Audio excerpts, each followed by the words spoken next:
جو کسی مقصد کے لیے مرتے ہیں وہ مرتے نہیں ہیں، اور جو بے مقصد جیتے ہیں وہ جیتے نہیں ہیں۔ فانی کی محبت فنا پیدا کر دے گی، باقی کی محبت بقا پیدا کرے گی۔ دنیا کے اندر سب سے بڑا انصاف یہ ہے کہ یہ دنیا گناہ کے متلاشی کے لیے گناہ دیتی ہے اور فاضل کے متلاشی کو فضل دیتی ہے۔ جس کو صداقت اور نیکی کا سفر کرنے کی خواہش ہے وہ جان لے کہ یہ منظوری کا اعلان ہے۔ جس کو منظور نہیں کیا جاتا اس کو یہ شوق ہی نہیں ملتا۔ جو آدمی موت سے نہیں نکل سکتا وہ خدا سے کیسے نکل سکتا ہے؟ اپنی ہستی سے زیادہ اپنا نام نہ پھیلاؤ، نہیں تو پریشان ہو جاؤ گے۔ دور کا کوئی مقام ایسا نہیں جو قریب نہ آ سکے۔ حق کیا ہے؟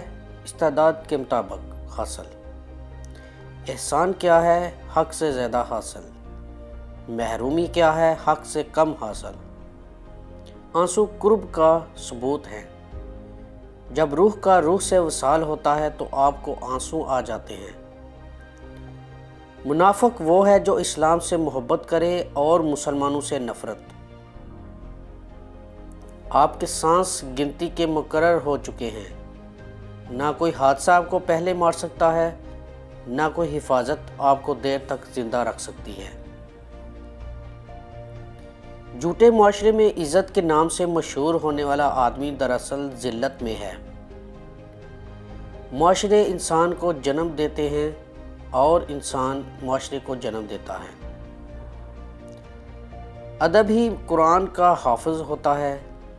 جس نے قرآن کا ادب کیا وہی اس کا حافظ ہے۔ اگر ادب نہ ہو تو قرآن سینے سے صاف ہو جائے گا۔ پسندیدہ چیز سے جدائی موت ہے۔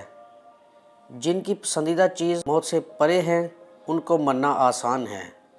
جن کی پسندیدہ چیزیں یہاں رہ جائیں گی ان کے لیے موت مشکل ہے۔ غصہ ایسا شیر ہے جو تمہارے مستقبل کو بکرا بنا کر کھا جاتا ہے۔